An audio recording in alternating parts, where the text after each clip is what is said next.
चलो तो last lecture अगर कोई किसी को कुछ डाउट है तो पूछ लो, किसी भी तरह का कुछ में डाउट हो तो, किसी को भी कुछ पूछना हो तो। वैसे कुछ ज्यादा ऐसे पूछने को होगा नहीं, बट देखो फिर से बता दें, ये जो हम डिस्कशन कर रहे हैं बहुत ब्रीफ लेवल पे तुम पढ़ रहे हो 12th में क्वांटम नंबर को, ठीक है, बहुत ही शॉर्टकट में पढ़ रहे हो, और क्वेश्चन भी बस इतना ही जानने से बन जाता है, पहले ही बोलते हैं, ठीक है।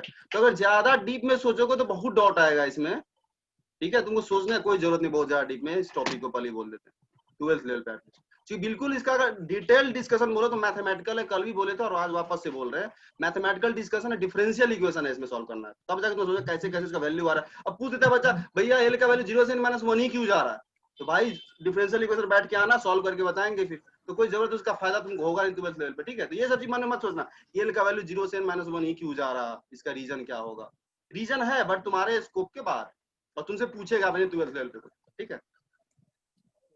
तुम सीधा सीधा श्रोडिंगर इक्वेशन का, वेव इक्वेशन का सॉल्यूशन सेट तुमको 12th में सीधा रेडीमेड लिख के दे दिया गया, और क्वेश्चन भी उसी से पूछा। तो कल हम लोग बात किए थे quantum number, just quickly summarise करें 2 मिनट में, तो कि क्वांटम नंबर जो है इलेक्ट्रॉन्स का एड्रेस है, इलेक्ट्रॉन को हम लोग अच्छे से डिफाइन कर पाए उसके एड्रेस को, ठीक है। उसके लिए हम लोग 4 तरह का नंबर लिए हैं, नंबर में भी इंटीग्रल नंबर लिए, जितना भी क्वांटम नंबर है सब इंटीग्रल वैल्यू ही लेगा, कोई भी फ्रैक्शनल वैल्यू नहीं ले सकता, इंटीग्रल वैल्यू लेता है, कोई भी इंटीजर हो सकता है वैल्यू। जैसे प्रिंसिपल क्वांटम की बात की थी हम लोग कल, तो इसका वैल्यू 1 से लेकर कहीं तक जा सकता है, 1 to इंफिनिटी, 1 2 3 4 5 बताया था स्टार्टिंग में ही कि कितना ऑर्बिट है इस एटम में, तो इनफाइनाइट ऑर्बिट है, इसलिए देख लो यहाँ पे बोल रहे हैं जो 1 से इंफिनिटी जा रहा, first orbit, second orbit, third orbit, fourth orbit, up to कहां तक जाना, जहां तक तुम जाना चाहो। एजीमुथल का कल हम लोग बोले थे, 0 से इसका वैल्यू, सॉरी 0 से इसका वैल्यू n-1 तक जाएगा, और n क्या था, प्रिंसिपल क्वांटम नंबर, अगर 4 लोग n तो l का वैल्यू 0 से 3 तक जाएगा, 5 लोग 0 से 4 तक जाएगा। ये क्या बताता है, तुम्हें सेल का आइडिया आता है प्रिंसिपल क्वांटम नंबर से, तो ओवरऑल एटम का साइज बताता है, और एजीमुथल तुमको क्या बताता है, सबसेल का आइडिया आता है, और ये बताता है शेप के बारे में। ये तुम्हारा हो गया फर्स्ट और सेकंड। आज हम लोग थर्ड क्वांटम नंबर पे जाने वाले हैं, जो है magnetic quantum number.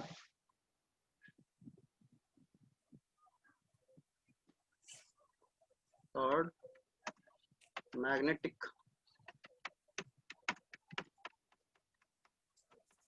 Quantum number, इसको स्मॉल m से डिनोट किया जाता है।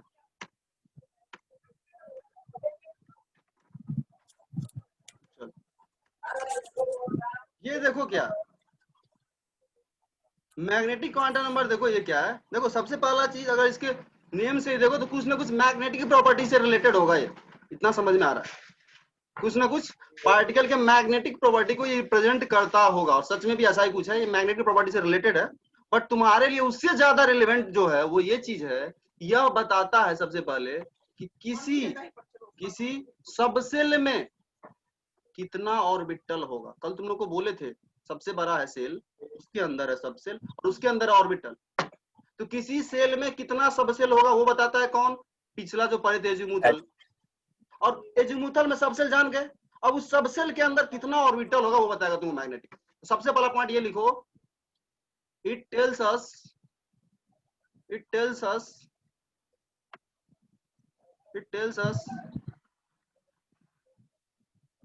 it tells us the number of orbitals, it tells us the number of orbitals present in a given subcell।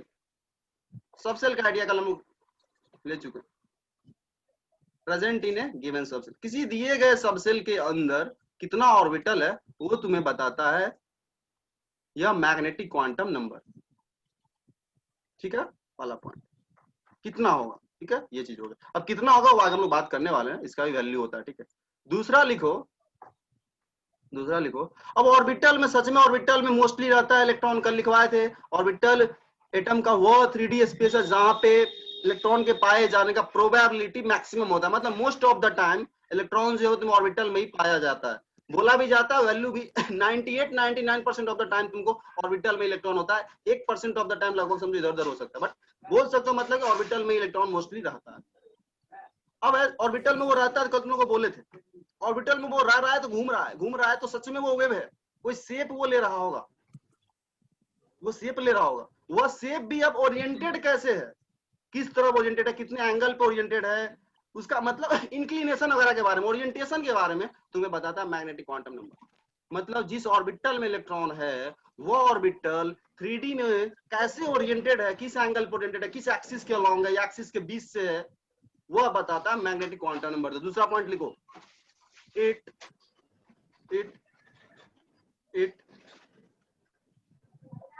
tells us about the orientation of orbitals. It tells us about the orientation of orbitals present in a given subshell.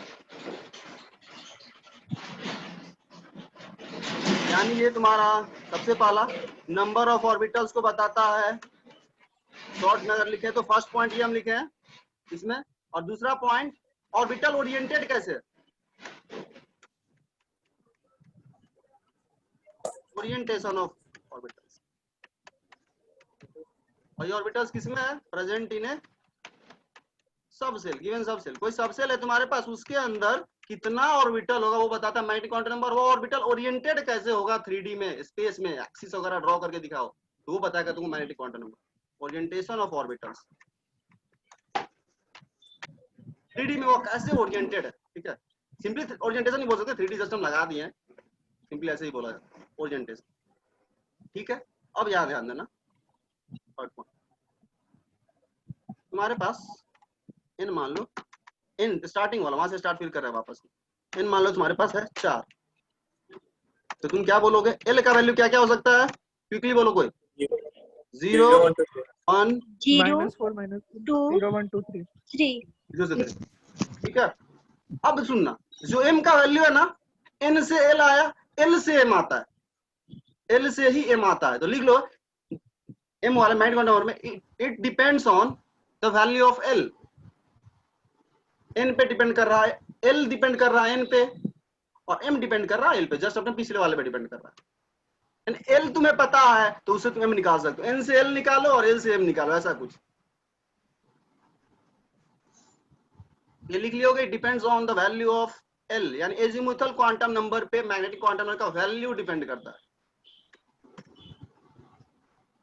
और m जो vary करता है, यानी magnetic quantum number का जो value है वो vary करता है, कहां से कहां तक देखना, पढ़े होगा बुक तो पता होगा, -l से +l तक वैल्यू ले सकता है, इंटीग्रल वैल्यू ले सकता है तुम्हारा मैग्नेटिक क्वांटम नंबर।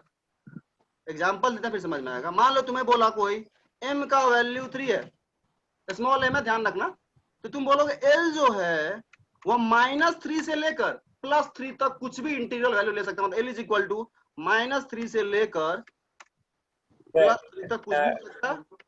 वैल्यू बोलो तो क्या बोलोगे, -3 -2 -1 0 1 2 3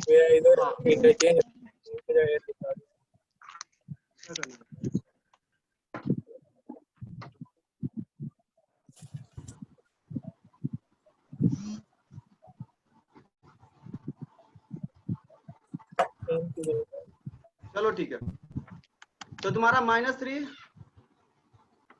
-2 -1 0, बहुत इजी है ये, 1 +1 लिखो, ऐसे +1 लिखा जाता है इसको, ठीक है, ऐसे कर +2 +3, ये हो गया तुम्हारा m के करस्पॉन्डिंग l का वैल्यू। तो ध्यान देना गौर से, यानी इसका मतलब ये बोलना चाह रहा, सॉरी यार ये उल्टा लिख दिया हम, l के करस्पॉन्डिंग m, यानी जब l 3 है तो उसके करस्पॉन्डिंग m का कितना पॉसिबल वैल्यूज है, 7 पॉसिबल वैल्यूज है। तो हम लोग mostly l equal to 0, l equal to 1, l equal to 2 और l इक्वल टू 3 पे रेयरली ही जाओगे f पे। तुम l इक्वल टू, अब वापस इसी टेबल में आओ और वैल्यू फिल करो यहीं पे क्विकली, l के करस्पॉन्डिंग m, ये पॉसिबल सबसेल था, ये कल लिख लियोगे तुम लोग, इसके सामने कॉलम डालो m का और m फिल करो। l अगर 0 है तो m कहां से कहां तक जाएगा, -0 से +0, तो भाई 0 ही रहेगा वो। अब यहां ध्यान देना, यहां पे क्या होगा, इसको एक्सप्लेन करते हैं नीचे ही लेकर के एग्जाम है वही चीज, बट तीनों को हम एक साथ लिंक करना चाह रहे हैं। देखो जैसे हम बोले तुमसे, ऐसे बनाते हैं हम टेबलर फॉर्म। मान लो तुमसे बोला गया n का वैल्यू, स्मॉल n जो है तुम्हारा 2 है, 2 ही लेते हैं, ठीक है 2। अब यहाँ ध्यान देना, हम इसको टेबल जैसा बना रहे हैं कुछ। अब तुम लोग को जैसे लिखना अपने स्टाइल में लिख सकते हो, कोई दिक्कत नहीं है, समझ में आना चाहिए। n अगर हम 2 बोले तो l क्या क्या हो सकता है, मनीषा तुम बताओ। 0 से 1 तक। 0 भी हो सकता है और 1 भी हो सकता है। l इक्वल टू 0 भी पॉसिबल इसके करस्पॉन्डिंग, और l इक्वल टू 1 भी पॉसिबल इसके करस्पॉन्डिंग। l इक्वल टू 1 भी करस्पॉन्डिंग। अब l इक्वल टू 0 के करस्पॉन्डिंग m का लिस्ट पॉसिबल होगा, l इक्वल टू 1 के करस्पॉन्डिंग m का भी लिस्ट पॉसिबल होगा। समझ रहे हो? तो नीचे लिखो l इक्वल टू 0 के करस्पॉन्डिंग m का वैल्यू, l इक्वल टू 1 के करस्पॉन्डिंग m का वैल्यू। गड़बड़ हो जाएगा, ये नीचे जाना पड़ेगा। लिखो खुद से, जब n हमारा 2 है तो इसके करस्पॉन्डिंग l हमारा 0 भी हो सकता है, l हमारा 1 भी हो सकता है। और जब l 0 हो सकता है तो उसके करस्पॉन्डिंग m जो है वह -0 से +0, अभी जस्ट बताया -0 से +0 यानी सिर्फ 0 ही होगा। और जब l 1 होगा तो m क्या क्या होगा, -1 से +1 तक कुछ भी हो सकता है। और ध्यान देना यहाँ पे, जब तुम यहाँ ध्यान, इसका मतलब क्या हुआ, जब तुम n इक्वल 2 इसका मतलब है तुम सेकंड सेल के अंदर काम कर रहे हो, यानी इसका मतलब हुआ तुम l सेल में हो, सेकंड सेल।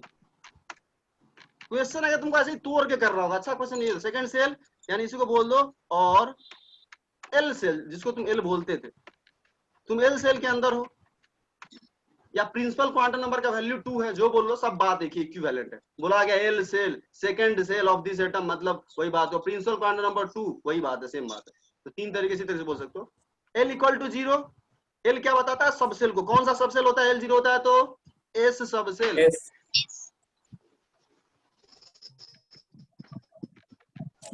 सॉरी यार, s सब सेल। और l 1 है तो कौन सा सब सेल, p सब सेल।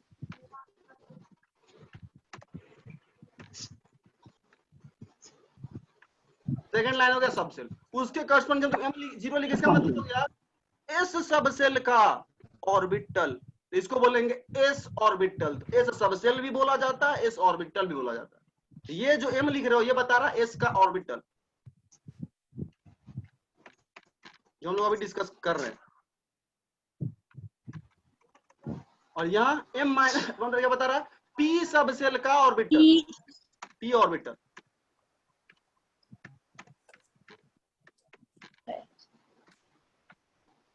p सब सेल का ऑर्बिटल। तो यहाँ ध्यान दो, इसका मतलब ये हुआ m इक्वल टू 1 यानी p सब सेल के लिए हमारे पास m का 3 पॉसिबल वैल्यूज पॉसिबल है, 3 पॉसिबल वैल्यू। तो 3 ऑर्बिटल होगा p सब सेल में, p सब सेल में 3 ऑर्बिटल होगा। s सब सेल में एक ही m का वैल्यू पॉसिबल है तो एक सब सेल होगा। समझ रहे हो? देख लो, पूछना कुछ तो पूछ सकते हो। इसी में एक और अगर रिपीट करें, मान लो l इक्वल टू 2, हालांकि l equal to 2 n equal to 2 के लिए पॉसिबल नहीं है, ये तुम लोग जान रहे हो। तो हम इसको एक्सटेंड n इक्वल टू 3 कर देते ताकि मेरा p भी आ जाए, इसमें कंट्रोल ये आ जाए, ठीक है। तो चलो हम चेंज करते हैं थोड़ा सा, n इक्वल टू हम कंसिडर करते हैं एक सेकंड के लिए 4 कंसिडर करते हैं ताकि मेरा सारा आ जाए डिस्कशन में। 4 कंसिडर करते हैं तो मेरा l 1 भी हो सकता है, अब l मेरा 2 भी हो सकता है और l 3 भी हो सकता है। l अगर 2 हुआ, l अगर 2 हुआ तो यह कौन सा सब सेल होगा, s p d d सब सेल, d सब सेल, ठीक है। और l2, ये l2 हो गया तो इसे करस्पॉन्डिंग m क्या क्या हो सकता है, बोलो। -2, -1, 0, +1, +2। हम डायरेक्ट अब लिख रहे हैं, होपफुली समझ रहे हो तुम लोग। -2 से +2 कितना वैल्यू हो गया, -2 से +2 5। तो इसका मतलब डी सबसेल का जो ऑर्बिटल है, किसी डी सबसेल के अंदर 5 डब्बा होगा, 5 ऑर्बिटल होगा। ऑर्बिटल को हम डब्बा बोला करेंगे, डी ऑर्बिटल, डी ऑर्बिटल, ये तुम्हारा डी ऑर्बिटल होगा। कर लो खुद से तुम लोग, डी ऑर्बिटल। अब N4 है, L3 भी हो सकता है, नीचे करते हैं, तुम लोग अपना कॉपी में करना जो भी करना हो। L तुम्हारा 3 है, इसके करस्पॉन्डिंग M तुम्हारा -3 से, ठीक है, -3 से +3 तक कुछ भी हो सकता है। तो वैल्यू हो गया ये L = 3। पहले कौन सा सबसेल है? S P D होगा F सबसेल, और इसके अंदर एक ऑर्बिटल ये तुम्हें बता रहा है। यहाँ से हम तुम्हें ये बताना चाह रहे हैं, इस सबसेल में चूंकि M का एक ही वैल्यू है तो बोलेंगे इसका कितना ऑर्बिटल होता है? एक ही ऑर्बिटल होता है। P में 3 ऑर्बिटल होता है, D में -2 से +2 कितना वैल्यू है? 5 वैल्यूज है, 5 ऑर्बिटल होता है। और F में -3 से +3 कितना वैल्यू है? 7। तो 7 ऑर्बिटल होता है F में। इसके आगे जाना जा सकते हो, बट एट मैक्स F तक ही तुमको डिस्कशन करना है, जेई में भी और नीट में भी। F भी रेयरली पूछा जाता है, D तक मोस्टली कॉमन है क्वेश्चन पूछना, इसलिए हम यही तो डिस्कशन करेंगे SPDF, इसके बाहर तो जाने का कोई चांस ही नहीं है। तो यहाँ तक L = 3 तक ही मोस्टली क्वेश्चन आने वाला है। तो तुम्हारा ये हो गया, ठीक है। अब चलो ये लिख लो जस्ट क्विकली तुम लोग। S में 1 ऑर्बिटल होगा, इसमें 3 ऑर्बिटल होगा, इसमें 5 और इसमें 7, 1 3 5 7। तो देखो तो 1 3 5 7 AP बन रहा है और नंबर का। हाँ भैया, हम बोल इसलिए रहे हैं, बोल रहा हूँ क्यों जबरदस्ती AP बोल रहे हैं, इसलिए बोल रहे हैं। तुम अगर यहाँ से थोड़ा सा मैथ्स लगा तुमको ये समझ में आ जाएगा कि 2n² जो फॉर्मूला याद करते थे वो कुछ नहीं, AP का फॉर्मूला। घर पे जाकर करके देखना, अभी हम डिस्कशन करते हैं, वो तुम लोगों को खुद से दे दिए इस दिन बोल दे। 2n² जो आया है सच में AP का समेशन वगैरह करके। चलो ठीक है, पहले यहाँ का हम लोग बात करते हैं, उसको नहीं जाएंगे अभी, उसका जरूरत भी नहीं, जस्ट प्रूफ उसका तो तुमको पूछने वाला भी नहीं 2n²। चलो ये हो गया। अब आ जाओ यहाँ, ये हो गया। अब यहाँ ध्यान देना,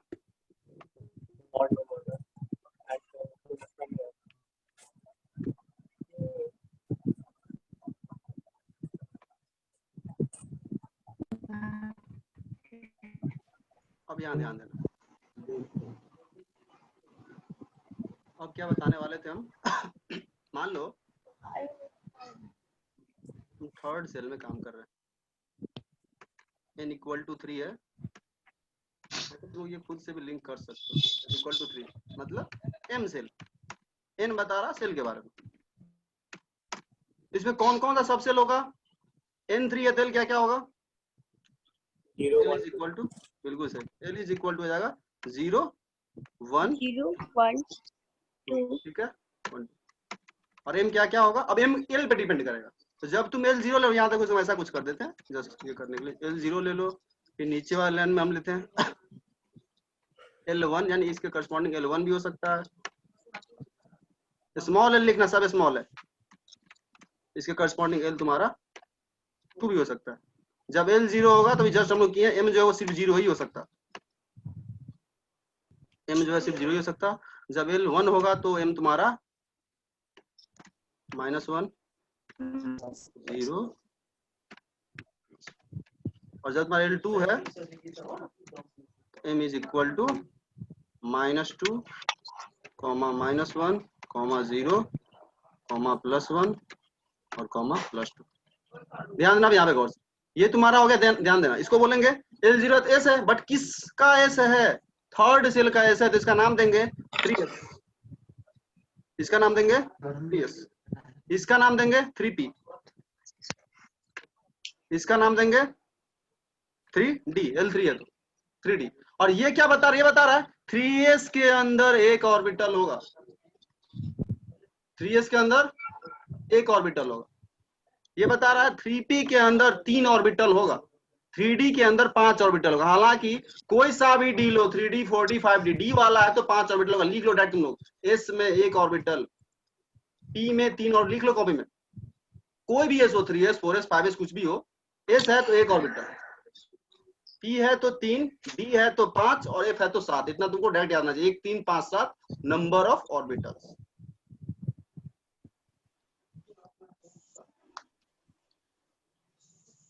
नंबर ऑफ ऑर्बिटल्स। तो ये तुम्हारा मैग्नेटिक का डिस्कशन हो जाता है, ठीक है। अब यहाँ ध्यान देना गौर से, ड्रॉ कैसे करते हैं, सिंबल कैसा है इसका वो देखो। अब एक यहाँ पे इंफॉर्मेशन है तुम लोगों के लिए, वो यह है जब तुम बोले 3p सबसे, जैसे बोले 3p ऐसा कुछ, देखो ये 3p, ये 3p तुम यहाँ पे लिख दिए, ठीक है। 3p के अंदर 3 ऑर्बिटल है, तो ऐसे शो करते हैं डब्बा, 3 डब्बा। जब भी p आएगा ऐसा बनाओ और इसमें 3 बॉक्स बना दो, 1 2, ये सिंबल है, ये बता रहा है कि p के अंदर 3 डब्बा है, 3p के अंदर 3 डब्बा है। तो कोई सा भी p आएगा तो 3 डब्बा बनाना है, कोई सा भी s आएगा तो 1 डब्बा बनाना है, कोई सा भी d आए 5 डब्बा बनाना है, f आए तो 4 डब्बा बनाना है। सिंबल हम लोग ऐसे यूज करते हैं। इससे हम इलेक्ट्रॉनिक कॉन्फ़िगरेशन भी करने वाले हैं आगे, 1 2 लेक्चर बाद करेंगे। वैसे तुमको बना बना करके दिखाना हो कहाँ है इलेक्ट्रॉन। इसी ऑर्बिटल, ये ऑर्बिटल है, ये भी ऑर्बिटल है, ये भी ऑर्बिटल, इसी में इलेक्ट्रॉन रहेगा, इसमें भी रहेगा, इसमें भी रहेगा, इसमें भी रहेगा, ऑर्बिटल के अंदर इलेक्ट्रॉन रहेगा। ये तुम्हारा सबसेल हो गया 3p, p सबसेल। 3 बता रहा है प्रिंसिपल क्वांटम नंबर कितना है, 3, n = 3। और जो ही तुम p बोले इसका मतलब तुम l का वैल्यू हमें दे दिए। 0 होता है s के लिए और इसके लिए होता है 1, l = 1। यहाँ से l का वैल्यू कितना आ गया, 1। यहाँ से l का वैल्यू कितना आ गया, 1। और जब l 1 हुआ तो ये जो देख रहे हो डब्बा, ये m का वैल्यू लेगा, यानी यहाँ पे m कितना होगा, -1, यहाँ पे 0, यहाँ पे, यानी जो मैग्नेटिक क्वांटम नंबर का वैल्यू वो तुम ऑर्बिटल को एसोसिएट कर रहे हो। ऑर्बिटल के अंदर एक है जहाँ मैग्नेटिक क्वांटम नंबर -1 है, एक है जहाँ पे 0 है, एक है जहाँ पे +। ठीक है, तो ये तुम्हारा बेसिक डिस्कशन हो गया। तो P है, ध्यान रखना गौर से। ओरिएंटेशन वाला पार्ट डिटेल में हम बात करेंगे केमिकल बॉन्डिंग जब पढ़ाएंगे लास्ट में, ताकि वहां से हम शेप भी थोड़ा सा एक्सप्लेन कर पाए कि ऐसा ही क्यों होता है, P ऐसा ही क्यों होता है, थोड़ा सा लॉजिक दे सकते हैं, एक्सप्रेशन बना करके उसका थोड़ा सा पार्ट है, बट उसमें जाने का जरूरत नहीं, पर तो आप फील के लिए बताएंगे थोड़ा सा केमिकल बॉन्डिंग में, ठीक है। तो शेप अभी हम डिस्कस करने वाले हैं नहीं, ठीक है। अभी डिस्कस करेंगे तो हम लॉजिक नहीं दे पाएंगे तुम लोगों को, डायरेक्टली शेप ड्रॉ कर देंगे, देखो ये px है, ये py है, ये pz। इसमें इलेक्ट्रॉन रहेगा, लिख लें यहाँ पे m = -1 0 +1, ये ऑर्बिटल है। एक इन्फॉर्मेशन तुम फिलहाल ध्यान रखो, किसी भी एक ऑर्बिटल में, किसी भी एक ऑर्बिटल में अधिक से अधिक 2 ही इलेक्ट्रॉन रह सकता है। किसी भी एक ऑर्बिटल में अधिक से अधिक 2 ही इलेक्ट्रॉन रह सकता है, लिख लो, लिखना। यानी एक डब्बा है ना, इस डब्बा में अधिक से अधिक 2 इलेक्ट्रॉन रहता है, या तो एक रहेगा या तो 2, 2 से ज्यादा इलेक्ट्रॉन नहीं रह सकता। ऑर्बिटल में मैक्सिमम 2 ही इलेक्ट्रॉन रहता है, कोई सा भी ऑर्बिटल हो, ध्यान रखना, लिख लो।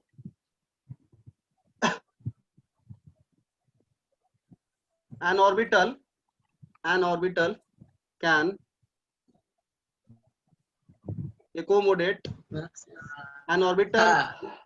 accommodate a maximum of 2 electrons. An orbital can accommodate a maximum of 2 electrons. इसका भी हम लॉजिक देंगे तुमको, लॉ आगे पढ़ेंगे हम लोग, पॉली एक्सक्लूजन प्रिंसिपल वगैरह, वहां से हम लिंक करके बोलेंगे, फिलहाल के ध्यान रख सकते हैं। एक ऑर्बिटल में अधिक से अधिक 2 ही इलेक्ट्रॉन हम लोग एडजस्ट कर सकते हैं, 2 से अधिक नहीं रख सकते। तब यहां से बताओ, अगर इसमें अधिक से अधिक 2 रख सकते हैं, तो ये p सबसेल में कितना इलेक्ट्रॉन ला सकते हो अधिक से अधिक, 2 इसमें, 2 इसमें, 2 इसमें, यानी p सबसेल में अधिक से अधिक 6 इलेक्ट्रॉन रख सकते हो। d के अंदर देखो कितना डब्बा बनेगा, 5 डब्बा, और हर डब्बे में कितना इलेक्ट्रॉन रख सकते हो अधिक से अधिक 2। तो डी सब सेल अधिक से अधिक 10 रख सकता है अपने अंदर, समझ रहे हो। तो ये भी तुमको लिख लेना, एस सब सेल डैश देकर लिखो, ये लिख देते हैं बोलोगे तो। सब सेल में अधिक से अधिक कितना इलेक्ट्रॉन आ सकता है वो लिखने वाले हम लोग। तो यहाँ लिखो सब सेल, यहाँ जस्ट लिख रहे हैं सब सेल, ठीक है। यहाँ लिख रहे हैं हम मैक्सिमम नंबर ऑफ इलेक्ट्रॉन। सब सेल अगर एस सब सेल है, 1s 2s 3s कुछ भी हो, कोई सा भी एस हो, मैक्सिमम उसमें तुम 2 इलेक्ट्रॉन रख सकते हो। अगर p है तो चूंकि इसमें 3 डब्बा है तो 3 into 2, हर डब्बे में 2 रख सकते हो, तो 2 into 3 equal to 6 electron maximum. d है चूंकि 5 डब्बा होता है और हर डब्बे में भी जस्ट बोले 2 इलेक्ट्रॉन, तो 2 into 5 10 इलेक्ट्रॉन डी सब सेल अपने अंदर रख सकता है। और f सब सेल में 7 डब्बा होता है, अभी जस्ट वो डिस्कशन किए थे कुछ देर पहले, हर में 2 सब स्मॉल लिखना letter, 2 into 7 is equal to 14 electron. तो कैपेसिटी है, सब सेल का कैपेसिटी हो गया। इस सब सेल में 2 इलेक्ट्रॉन अधिक से अधिक, ये मैक्सिमम बता रहा है, ऐसा नहीं कि इसमें तुम एक नहीं रख सकते हो, बट 2 से ज्यादा नहीं रख सकते, ये बोलना चाह रहा है। जस्ट यहाँ पे लिखने के लिए तुम लोग का रिकॉल हो जाए, एल का वैल्यू इसके लिए कितना होता है, 0 0 1, डी के लिए होता है 2 और इसके लिए होता है 3। और जस्ट एक और कॉलम ऐड कर दें, करना चाहो तो कर सकते हो, वो यह है नंबर ऑफ ऑर्बिटल्स। डब्बे से तो निकाले हैं ये, जस्ट लिखना है, लिख सकते हो। हालांकि समझ लेने के बाद तो ये सब बोरिंग लगता है, बट फर्स्ट टाइम कर रहे हो तो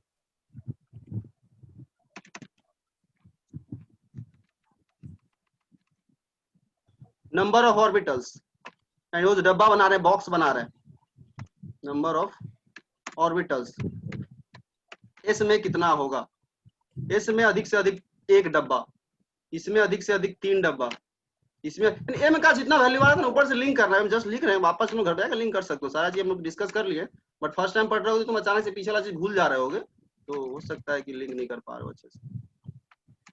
3 डब्बा है तो 3 दूना 6, 5 है तो 5 दूना 10, नंबर ऑफ इलेक्ट्रॉन्स निकालने के लिए। चलो ठीक, ये हो गया अपना। ये सारा चीज इलेक्ट्रॉनिक कन्वर्जन करते वक्त, स्पीड ये वाला इलेक्ट्रॉनिक कन्वर्जन करते वक्त ये सब यूज होने वाला है, तो अभी हम तुमको ये बता दे रहे हैं, यूज वहां पे करेंगे। तो इसी के साथ हम इसको क्लोज कर देंगे, अब चल जाएंगे अगले क्वांटम नंबर पे। ये रेंज लिख लिया तुम लोग कि the value of m varies from -L to +L। लिख लो, नहीं लिखो पॉइंट इसमें, जो हम लोग आगे डिस्कस कर ली बार बार। L के करस्पॉन्डिंग m आता है -L से +L।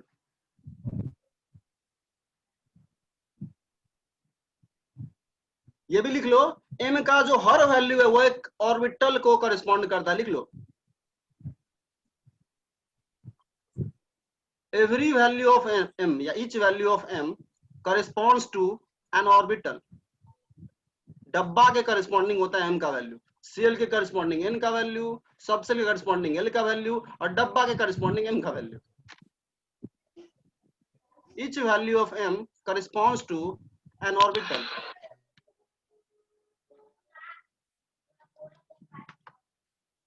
तो ये तुम्हारा हो गया मैग्नेटिक का डिस्कशन, होपफुली ठीक है। अब आ जाओ स्पिन में। स्पिन में बहुत ज्यादा कुछ बोलना नहीं है, ठीक है, ये नोट कर लिए सब लोग।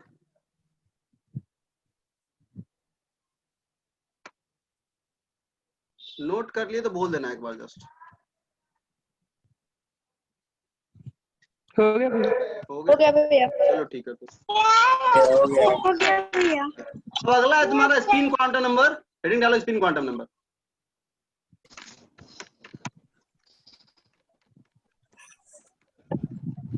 इसको ऐसे नोट करते हैं।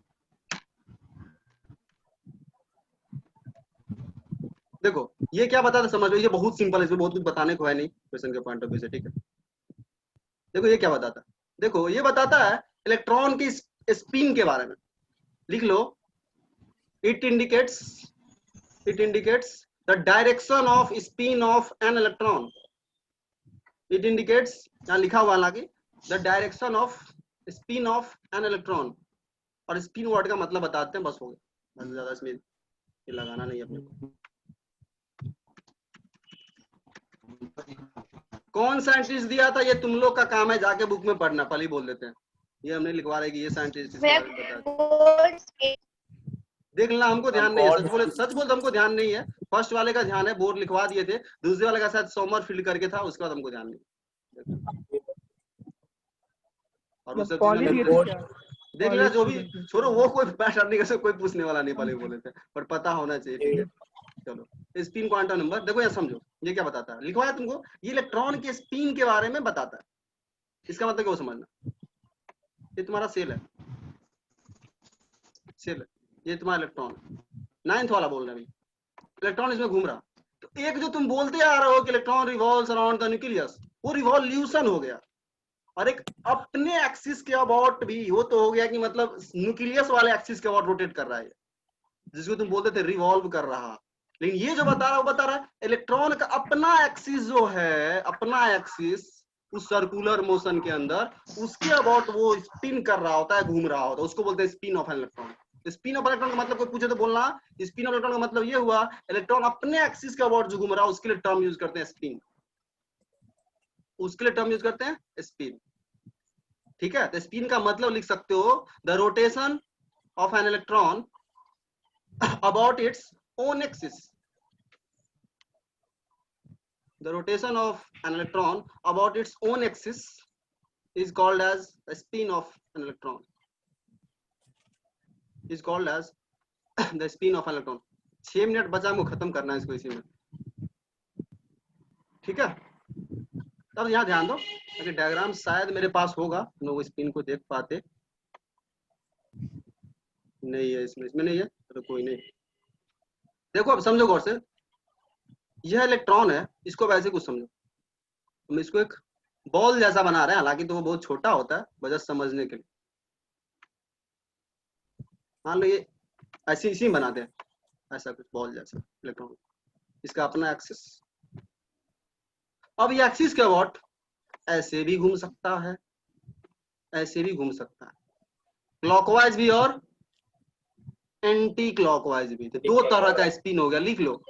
There are 2 types of spin, clockwise spin of electron और दूसरा anti clockwise spin of electron. Clockwise भी ऐसे ऐसे घूम सकता है अपने एक्सिस के अबाउट, और एंटी क्लॉकवाइज भी घूम सकता है।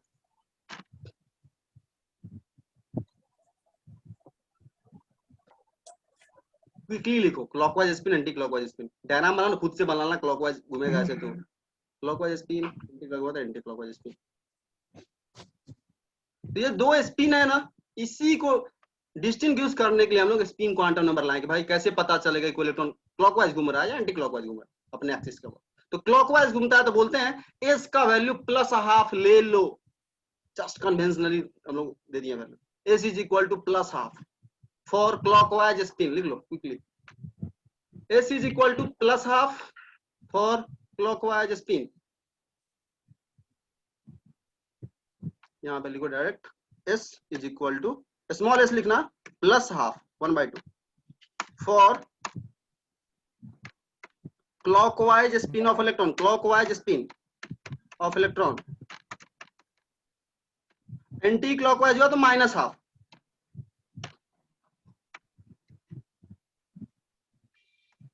Anti clockwise spin.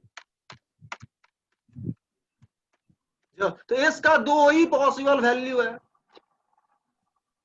इसका 2 ही पॉसिबल वैल्यू है,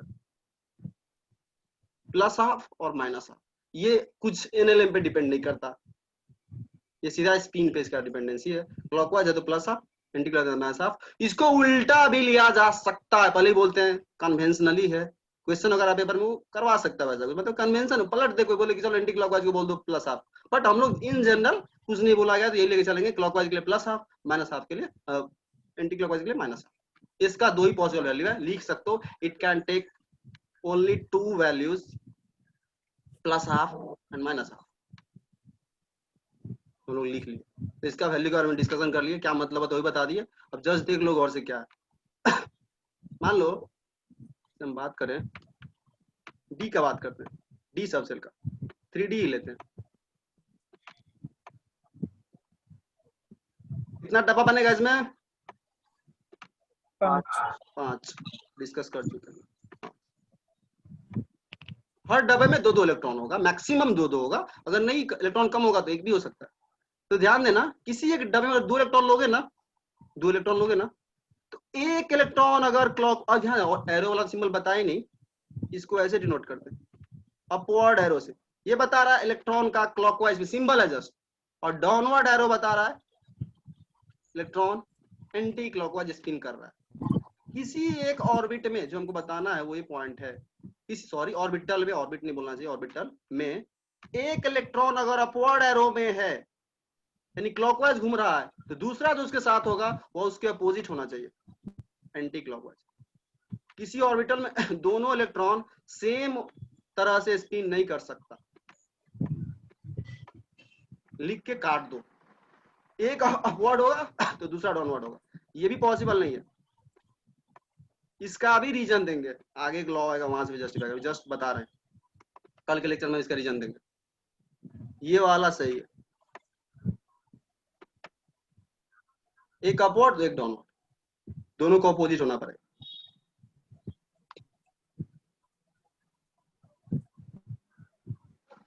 चलो तो इसके साथ हो जाता है कंप्लीट क्वांटम नंबर का बेसिक डिस्कशन, ठीक है। अब इसका एप्लीकेशन, इलेक्ट्रॉनिक कन्फ्यूजन वगैरह कैसे निकालते हैं, ठीक है, वो सब हम लोग करने वाले 1-2 लेक्चर में, और उसके बाद फिर नया चैप्टर स्टार्ट करेंगे केमिकल बॉन्ड। तो कल इलेक्ट्रॉनिक कन्फिगरेशन SPDF पे सबसेल के अकॉर्डिंग कैसे निकालते हैं, डब्बा बना के कैसे दिखाते हैं, वो हम लोग सीखने वाले हैं कल के लेक्चर में। 2 लॉ करेंगे, पहले बता देते हैं, बुक देखो ही होगा, बाउ प्रिंसिपल करके होता है और एक पॉली एक्सक्लूजन प्रिंसिपल, ठीक है, वो दोनों करेंगे और फिर उसके बाद हम लोग इलेक्ट्रॉनिक कन्फिगरेशन पे मूव करने वाले हैं, ठीक है। तो ये तुम्हारा हो गया डिस्कशन, टाइम भी लगभग एंड होने वाला है इस मीटिंग का, वापस से हमको लिंक जनरेट करना पड़ेगा, ठीक है। तो घर पे जाके वापस एक बार जस्ट रिवाइज करना, बहुत इजी टॉपिक है, पहले बोल देते हैं। देखो वैसे बहुत कॉमन नहीं है इस पे डायरेक्ट क्वेश्चन पूछना जेई में, ठीक है, बहुत कॉमन नहीं है, बट कभी कभी पूछ लेता है। सिर्फ इससे तुमको सिर्फ ये 2 लेक्चर पढ़े हो ना, इससे पढ़े रहोगे क्वेश्चन आ जाएगा 4 नंबर का, तुम बना लोगे, और किसी टॉपिक का जरूरत नहीं है। बट ऐसा बहुत कम होता है, बट पूछ लेता है कभी कभी, आए हुआ है कभी कभी, लेकिन इसका जरूरत तो भरमार है। तुमसे वो कोई और क्वेश्चन पूछेगा, वहां पे तुमको इसको यूज करना पड़ेगा, बट डायरेक्ट जो चाहो कि सिर्फ इसी से क्वेश्चन पूछे, उसका प्रोबेबिलिटी कम है। बट कभी कभी डायरेक्ट भी आए हुआ है, सिर्फ इतने पे ही क्वेश्चन आए हुआ है। देख रहे हैं 2014-15 में अच्छा क्वेश्चन बना के पूछे हुआ, मॉड लगा करके, मॉडर्न का वैल्यू इससे छोटा, इससे बड़ा है, जबरदस्ती का बहुत मैथ्स का भी इनइक्वालिटी लगा केमिस्ट्री के पेपर में, हाँ ऐसे कर लगाए हुआ था, तो वही थोड़ा सा ट्विस्ट कर दिया चीज को, ठीक है। चलो ठीक है, तो मीटिंग हम वापस से जनरेट करते हैं, कुछ 1-2 क्वेश्चन तुम लोग के सामने अभी रखेंगे, जाके सोचना कल, फिर कल डिस्कस करेंगे।